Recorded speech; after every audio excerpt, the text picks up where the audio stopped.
What? Boys, welcome back. Oh, man. We made it. Welcome back, plus one. Let's go. This is a right. I kept thinking it was with him. yeah. That was It was 2024. yeah. It was supposed to be with him, It was. and then someone decided they liked Australia too much, and they said, "No, Maddie." And this time you said, fuck no. One last hoorah. Yeah, it's funny. I mean, like this part of the tour, or this Australian tour, was in talks even when that tour that Steven came over and did happened. Oh, really? Yeah. Like they were like, all right, Steven's gonna do this one, but we're already planning the next one. So yeah, it's been everything about this band I feel like has been in the works for years. And yeah. That's a great thing as well. Like we talked about when you were first joining the band, you were like, I think that'll be my first tour. Yeah, I did. You wouldn't be in the band at that stage. Yeah, That's yeah. wow, that does feel like a lifetime ago. Yeah. You've guys had a lot of practice, particularly on this album in the past like year and a half. Mm-hmm. Are you still excited about it, honestly? To like be playing this album in full? I know it's a hard question. A few Like, faces have gone, game face on, boys. well, because you've Absolutely. released new music, you've Yeah. got new anniversaries coming up. Like this is the tail end of it. How hard is it to like actually give your everything to an album? You're like, we've done this a lot now. I think with the catalog we have, the amount of records we have, I think we're just jazzed on whatever everybody else is jazzed on. Yeah, that's a You know very what I'm saying? good answer. Well done. Yeah. Whatever the crowd is most stoked on. But yeah, I mean, album plays are tough because Some of the songs suck. because yeah, there are like deep cuts, Yeah. right? Like for me, just being a fan of the band, I would never get tired of doing Never Take. But you can tell there's some songs where people are like, oh, I don't know if I've heard this one. Yeah. When you're doing a front to back, you know. But we do full album play +4, and the final 4 are always, you know, crowd favorites. So Are you doing the same favorite like 4, or you change that depending on location? we started the first Never Take tour with a 5th in the encore, and that felt excessive. But then since then, I think this is the same 4. Mm-hmm. And then we did this set on the Emo's Not Dead cruise, and then we did 2 other completely different sets, and then a 4th completely different set for the fair that we played when we got off the cruise. So we've been all over the place. I want to know, so obviously, maybe not for you so much, Maddie, but for the other boys, as you mentioned, you know, this is 20 years since like that album came out. You guys have been playing these songs an absolute shitload. It's probably not as bad for the deeper cuts like that Maddie just mentioned, but with the songs that you've played so many times, and with obviously Never Take the reissue, like, you know, there's a lot of subtle changes, there's a lot of like noticeable changes. How often did muscle memory, especially when you first started doing it, come in and like maybe one guy was still playing it the old way and then the other guys were playing it the new way? How often did that happen? Because surely after you've been playing those songs for so long, you're just so used to doing it that those new nuances. Like we have played those songs so many times over the years that they kind of naturally evolved on their own. Like everybody kind of locked in on picking up little things that everybody would do. So I'd say we're more locked in now than we've ever been on like the subtle changes and things like that. Yeah. I don't think we really strayed too far from anything that was on the record, but now in particular, like there were things that, you know, I go back and I listen to in the re-recording and then listen to the original. I'm like, oh, we didn't do that. Yeah. And I'm like, wait, Yeah, we started doing that around 2010, and then we just So it was kept doing it. More of Yeah, a case so- of when you're doing Never Take, it's like Exactly. we finally get to put these Yeah, parts together. Yeah, when we were Yeah. recording, we started adding all the things that we'd slowly added for like the last 20 years. So it Yeah. was cool. Yeah. That was honestly my favorite part, because just like little stuff, because when we did Never Take and then we toured on it, there were parts that felt empty on stage. You know what I mean? When you're listening to an album, you're like, here's this pause. But when you're on stage, you're like, this feels weird. So we started just adding things. Yeah. So then when we did Never Take, we added in, it feels way more like a completed band version of it, if you will. So, It feels very fleshed out. yeah. Oh yeah. And while you've got a microphone, I'm going to ask you this question. Because you've been singing along to those songs yourself for so many years, having to step into those shoes, was there things like, how hard was it to rein in and be like, just do what the songs need, not like make it Maddie? It was really, really important to me to stay as true as possible to the original, because my voice is already so different that it's like, if the goal with the record was not like, let's make this better. The record will be iconic in its original form forever. The goal with the record was, we're going to do a 20-year tour with me as a singer. Let's get people familiar with my voice. It's not like, let's change the songs. Obviously, whatever they wanted to do, like they did. They added all this stuff they've been doing live. But for me, I actually got from Joey, from the original Aaron Sprinkle sessions, all of Steven's vocal stems, oohs, ahs, everything as individual files, and went through and just made sure that I was as like spot on as I could be. But I think the most fascinating part about re-recording all the vocals for that record was how many lyrics I didn't know, how many things I'd been singing wrong my whole life. Yeah, You can't be saying same, that. 100%. And- There were words Hey, that I he's was got just him like, right now. that's totally wrong. Yeah, and with the way that Steven pronounces certain things, out of any band in the world, there are more versions of every song on Google that, like, it's insane. You Google, like, what are the lyrics to this song? Every website has something different. And so I would be like, well, this is what I always thought it was. And so I follow along with that. And then we'd have fans just be like, why did you sing this instead of this? It's this. And I'm like, you don't even know what it is. And I don't think Steven knows what it is, because on this like live version, he's saying this word. And on this YouTube video I found from Furnace Fest, he's saying this word. He's just ad-libbing Yeah, for so 20 years. When you'd send us stuff, I'd be like, oh, that's what he's saying? We had, so this was the tell-all. Dion still has access to Steven's old Tumblr account. This is so sick. Dead serious. And every time I was like, all right, there's 4 different versions of the lyrics for this song, Dion would go on to his Tumblr where Steven typed out all the lyrics and be like, all right, this is what he typed I'm out. sketchy, dude. But sometimes even what was on there was like, fans would be like, that's not what it is, you know? So Yeah, anyways. it's like what the original is. Dion that's what still the has band access to Steven's email. It's not. You don't have. You just. It's public. Oh, is it a posted It's link? Public. Okay. You did make it sound. Well, I have access too then. Now, is there anything that comes to mind that, like, a specific one that you thought you really knew what the word was or the line was, and when you found out, you were like, no fucking way? There's some parts in I was Audrey. just about to say Audrey. Audrey That's the was first time I was like, whoa, I never knew what he was saying until now. Yeah. I mean, there's a little bit in every song, honestly. There's like Feel Good Drag and stuff like that where it's pretty obvious, but some of the songs that you didn't, they weren't big enough songs to where they were like just pounded into your head. And so whenever you did hear him, you're like, well, this is what he's singing. You just kind of make up whatever you're hearing, and it just wasn't that. There's also rhythmic stuff that blew my mind. I was like, is that the rhythm it was supposed to be? Just slightly different things. I mean, where it would be the way he would do it is so Cadence. different. Yeah, he would Yeah, I just, noticed it that. is so Yeah. different, like stationary. Well, on I all mean, those verses. all of these songs are in their original form were not recorded to a click. So the tempo is all over the place. You can't like we click, but it's relative. It wasn't gridded. Relative grid. adaptive click, Yeah. right? Yeah. I'm always on the phone. So there is no tempo to these like songs really. When you like throw them into a session, it just like slows down and speeds up and slows down and speeds up.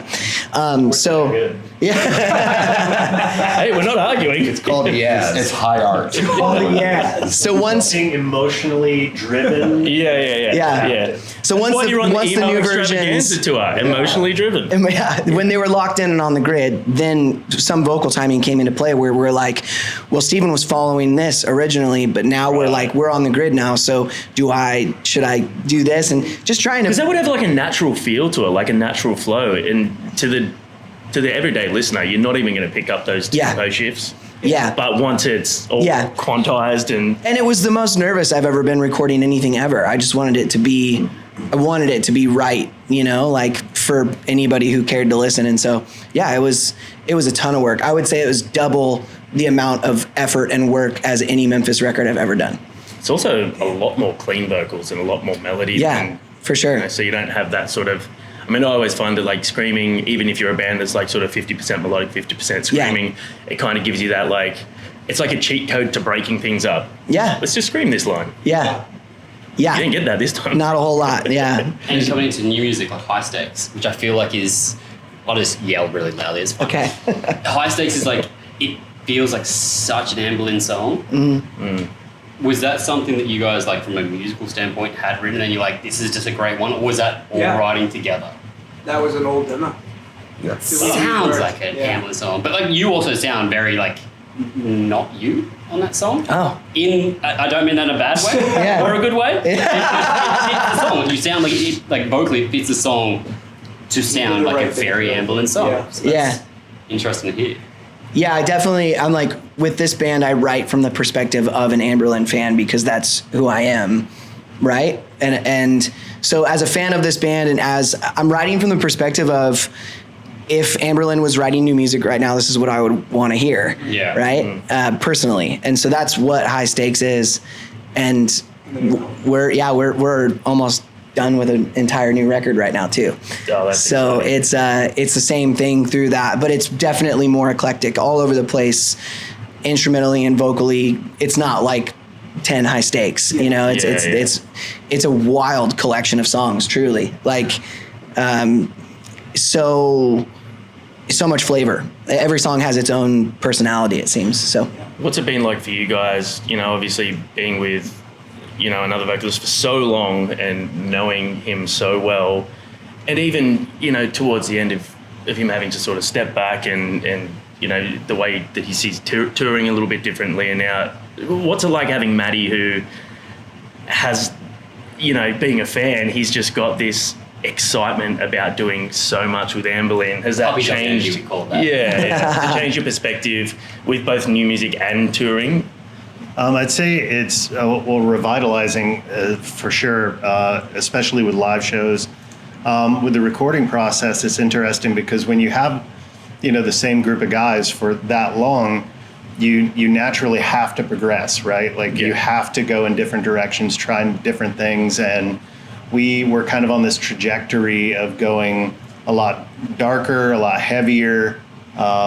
We were doing more like kind of synthy, clean stuff, and like, let's say we went into the studio on the current trajectory that we were on, and we had Matty, you would end up with something that sounded like a completely different band at that point.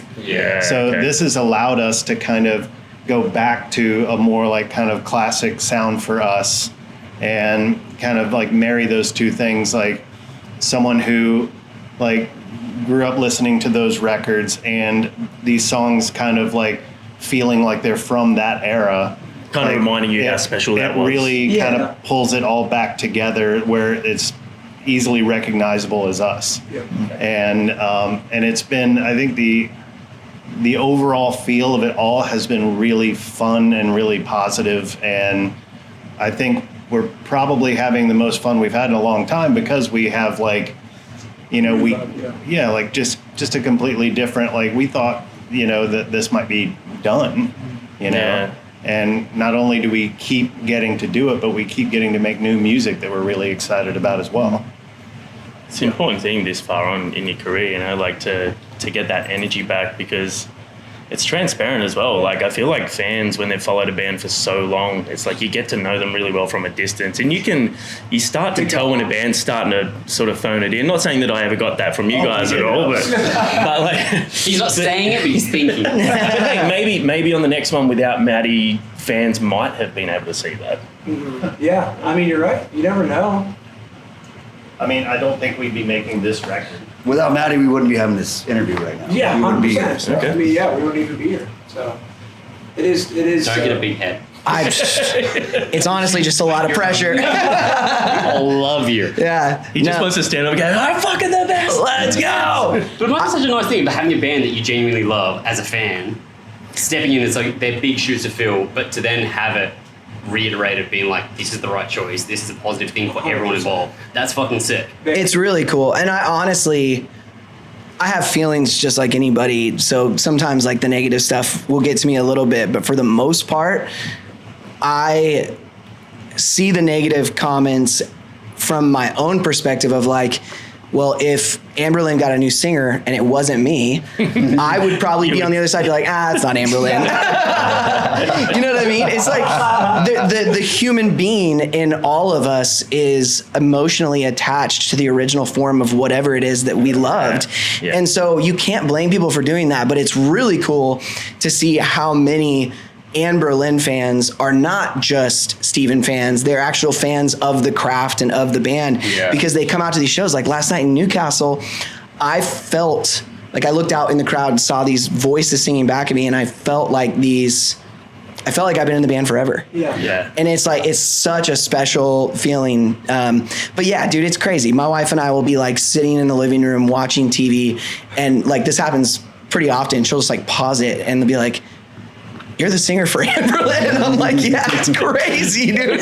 Like it's Doesn't care about your other band. it's truly insane because of how much of a role it played in her and I's like early dating relationship, you know? ANBERLIN was the band that I was able to convince her to take a step away from R&B with, you know, like that's all 90s R&B was her whole family, right? Her sister, her mom, like that's all they listened to. And I was like, well, I have this record called Blueprints that I truly like. I think you're going to really like it. And the pop element of it and the rock element, it like brought her into this world. And then she started discovering like Showbread and all this other stuff that I was listening to at the time, Blindside and everything. And she's just like, all right. And then she, you know, her hair started getting a little like, you know. Yeah, it's just a single hair. All of a sudden the track jacket was zipped all the way up to the neck. And we're like, all right, let's go. But yeah, no, it is truly insane.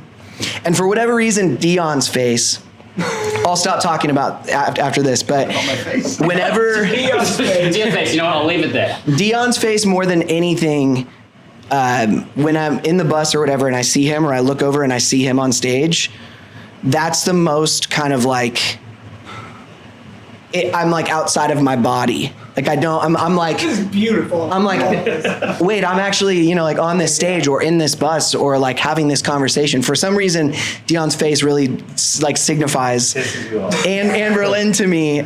Truly, it's the weirdest thing. I told him the other night, I was like, dude, I love looking over and seeing you. I mean, Dude, I know your face. I've always said that I'm the face of this band. They don't believe me. Thank you for verifying that. I felt the same when I walked in. I'm like, oh, I'm really in this room. Yeah, it's awesome. Like going back to what you said about the negative stuff though as well, like it's almost like when you take something like this on, you expect that. Oh yeah, there's like, no way you around expect it. that. Yeah. So it's like the positives are the win card here. And like you said about last night, fans just singing these songs back to you like you've been in the band forever. I noticed that as well with like when you guys were out with Atreyu. You know, like when you play an album that is so important to so many people, at the end of the day, like, I mean, everyone cares when they find out or when they're sitting at their computer or on their phone. No one gives a fuck when they're in that room listening to those songs. Yeah. No one cares who's doing it as long as it's being done well and as long as it's being done right. Yeah. For sure.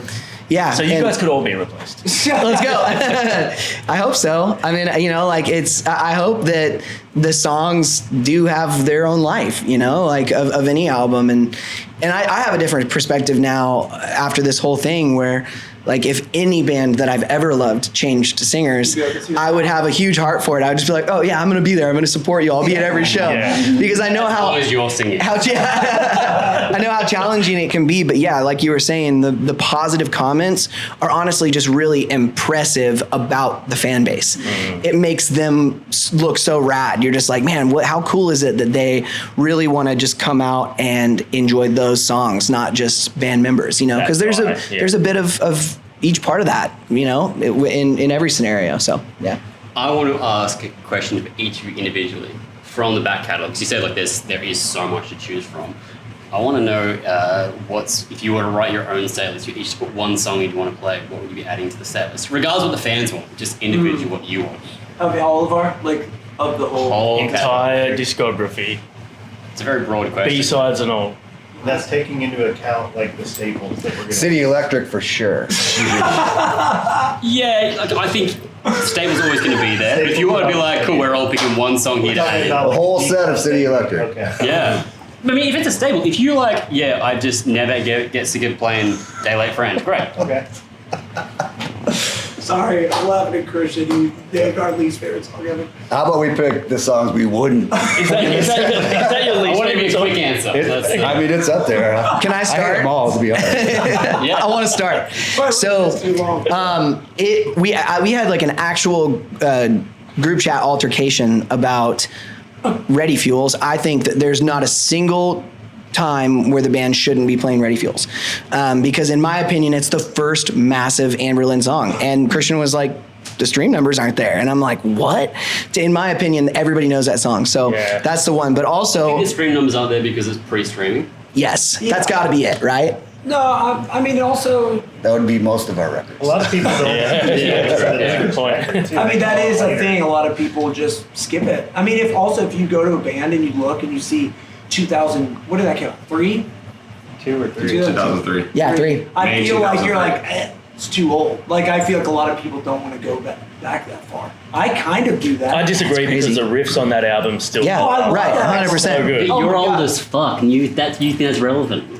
Have you guys heard of a band called Metallica? I hear they're going to be huge. Okay, I Ready love that. Fuels. Never heard of Just that. meant Ready like- Fuels. And also on the cruise, we started playing for the first time Glass of the Arson. That's And I was like, whoa, why aren't we playing this every night too, you know? But there's too many songs to play everything every night. I'd play that every night if we could. Yeah. I was either gonna say Glass of the Arson or Two Graves. Too great. It's Two just Graves is fun. great, It's just yeah. fun to play. It's just like heavy and You guys can throw them both in tonight if you want. That's fine. Yeah, sure. Yeah. I won't name anything names. that anybody else names, and I will ignore staples. Okay. So probably Modern Age. That's a fun song for me. Oh, Vital. Yeah. Yeah. Terribly underrated album, by the way. Vital. Yeah. Yeah. Thank you. For years, my question of this answer was Dance Dance because we didn't didn't play for a long unless we're time. doing like a headline set or Yeah, like an something like evening this. with We us don't on, yeah. usually get to throw it in like a festival set or if we're opening up for like another band. So that was my answer for years. But if it's something we're not going to play tonight, I would go to Vital like Joey did and say Desires off Vital is such a fun song. Super fun Nate on drums. hates Yeah. playing it though. Yeah. Do-do-do. God, that song's brutal. I attempted that song once on drums. Never again. It's a weird one. I Once you attempted it like once on bass. in the studio. studio, yeah. Hey, live We got one more answer. I would have agreed with Dion. Yeah, I danced for years when I first joined the band. See, that song's like 50 years ago. Dance. I was like, yo, this is a perfect song. It was just That a was vibe, mine as well. I Yeah, it would've was said just that. really unique for the time, you know. Yeah. I love talking about how great our songs are. Yeah. Johnny, I want your answer. I would have probably said Desires. Desires? Yeah. I love the drumming in it. Yeah. Sorry. Yeah. But That's Fun fact it's about that super song. super high energy. It's a Was that band. do-do-do? Yeah, Nate Oh, recorded yeah. it. God, You Nate ever hear recorded the it. story? Nate, tell your Recorded story. it without inside cymbals. stuff. Yeah. All right, a quick story. So during Vinyl, I recorded all the drums and cymbals separate. So I would go through and I'd take all my cymbals off and I'd play the whole thing, and then I'd move my drums and then I'd play all the cymbals. But I have to like move it so I could swing, whatever. So I was doing that song, but I wrote that like a normal drummer. So when we were playing it, I wrote it. It's like this weird pattern. So trying to remove The the one cymbals, your hits, the yeah. thing that keeps me going. Oh, yeah. It was frying my brain because if you pull out the cymbals, because the beat's like it sounds like really Yeah. but if you pull out cymbals, it's like do-do-do, do-do-do. Right? So I'm in the studio. Why did you wrote this? I'm in the studio and everyone's in the control room, like Dion, Christian, Joey, Sprinkle, everyone's standing up, and I'm like, all right, run it. And I'm like, God. And I'm like trying to get it, and it's really hard. And they're all like pressing it, and every time he turns the thing, I hear people go, do-do-do, do-do-do, trying to like solve it for me. And I'm literally like, has their own okay, and then opinion of what they society- run it back, and I'm like, okay, I'm still getting it. And same thing, Sprinkle turns it on, and they're all standing like, just like, what's the Air problem? drumming for him. Like, It's no, so Nate, like easy, this, dude. like this. I literally, the first, dude, they're like, hold on, do that again. Let me see. Oh, now I got Yeah. it. But dude, this is the only time I've ever like I was He like, was "Can like, everyone shut the fuck up?" I was so mad because it would not stop. Everyone was just standing. We're all like, standing dude, like dude. we're trying to punch flies. Dude, like, they were all like, dude, why is it taking so long? They were like, trying to show me. I was like, It's do-do-do. dude, I'll show you sometime. It is very strange because it's such a weird beat. Anyway, so that song sucks. Is that? Well, I guess I'm not getting that one tonight. Yeah. Is that? It's not hard You to guys play. are- I can play it now. I'm saying Yeah. that just in my brain. I'm like, that song is So that recording process with drums. Sorry to go drum focused right now, but That's not something that happens often, is it? That style? Because I remember the first time I ever saw this was 18 Visions when they released that self-titled album when they went like glam rock. Yeah. They released a bonus DVD and they showed the drummer doing that, and I'm just like, that seems like it's so unnecessary to record the drums and the cymbals, especially when most of the stuff on that album was just like 4/4 rock stuff. Yeah, Like, it depends. I mean, It's a mixed thing. Started as Dave Grohl on that Queens of the Stone Age record. It all that because the drums are huge on that album, Yeah. and everyone was flipping out. And then it was like he recorded them separate. So then there was this huge boom. The 2 Yellow Card albums I played drums on, completely separate. The really? same thing. Is it to stop like bleed from? Yeah, so you Yeah. can crank the drums and turn the cymbals up, because Right. if you're hitting hard, the cymbals bleed. So it's just like more control, but it's playing You twice still as get much. like the impact of the cymbals, but you can control the volume. I'll never do it again. No, next Now time you've got we're going to plugins. record every bit of the drum separate. Yeah, one hit at a time. Kick. I record every string separately. So it takes a very long time. Now we just tell AI to do it. Yeah. That's the solution, right? Do it like ding I ding say, ding. do. Just like that. Robot could have done it He's in like, one shot. oh, now I get it. Yeah. Oh, perfect. Thanks. Glad we cleared that up. All right, well, let's go then. Like, seriously then. Okay. Seriously. Most hated ANBERLIN song. Oh, I love this. Let's go. City Light. City Electric. No, that's not good. Oh, Burnout Brighter. Yeah. That's up there. I want to know that. What's your reason? It felt with Burnout Brighter. It felt like a song that we didn't need to put on the album, but we felt like we needed 11 songs for some reason. Sure. So it literally could not have been on the album, and we would have been fine. But we felt like we needed more songs, and so we put one that we didn't fully believe in, that we didn't feel like fit the album. We still put on the album. Yeah. And I feel like just vibe-wise, it's different. Like just all sorts of stuff. Yeah, that's probably my least favorite. Yeah. The intro sounds like a joke. It's not good. Hey, Bob. I have a strange relationship with Lacerate because, and I don't think it's so much that like I hate the song. It's that joining the band and having that in the set list, being a fan of the band, it felt like that song was taking up so much valuable real estate in the set. Play old songs. And I'm just like, God, dude, like what a waste of time it is fresh to play this song. Like I'm looking out at the crowd and like 10 people know it. So yeah, that's the only one that I like when I see it on the set list, I'm like, oh great. But I don't that's, like playing that song at all live. but it, you know what I mean? But it's not that it's a bad song by any means. It's just like Ready Fuels should be in that spot, I right? mean, Maddie feels. Yeah. Yeah. Is that how I sent it to you? Yes. I sent it to you entitled I Maddie was like, Fuels. what is this? And I'm like, oh, that's what this Yeah. Now you talking about coffee for 20 minutes. Yeah. I mean, you could pick a handful off of New Surrender for me. But New Surrender, by and large, was, I think, the record Our that biggest was album. forced, like, the most. Like, we needed these songs, and it was very shortly after the cycle for Cities. Yeah. And we had Yeah. kind of poured everything into Cities, and then it was like, all right, you guys ready to go? And, you know, Christian's We weren't ready new, at all. and we're, like, learning to write together, and We did a ton of touring too. we did so it's a like ton we of didn't have any touring. time at home. But the opener is So- such a banger. There's some good Well, songs. I said there a handful. I didn't say Yeah. that one. But he'd written that during Cities. though. Yeah. Oh, okay, yeah. That song was Yeah, you know what, technically that for makes sense. Cities. Yeah. And High Stakes instrumental was written during Cities as well. Yeah. Oh, that's that old? Yeah. Wow. I think for Cities, I came in with like 20 something songs, and we narrowed it down from there. And then when we went to go do New Surrender, it felt like the tank was empty. Yeah. Sure. You know, and I think the songs that are on that record turned out as well as they could have. Yeah. I just think that maybe we should have been a little more judicious with what actually went on the record. Yeah. It's also Having our biggest album. That's also on. Having said that, City Electric. Yeah. Burnout Brighter. Yeah. Well, there you go. And next year is another big anniversary. Which was Never Take bigger for you than Cities? No, Cities. Cities. Are you feeling the pressure to do? There's no pressure. We're anniversary doing stuff? Okay. But is that something you're actually amped to do Cities? Not an album. No, but like, is it like to celebrate it in full? does it still mean as much? That was the album, like, I saw that album here 2 or 3 times, almost in full. Yeah. Do you have excitement about doing that in full live again, or is it just like, we need to do it because it's as big as it was for us? I mean, yeah, I think there's some fun songs on that album for sure. I mean, It's a flawless album, in my opinion.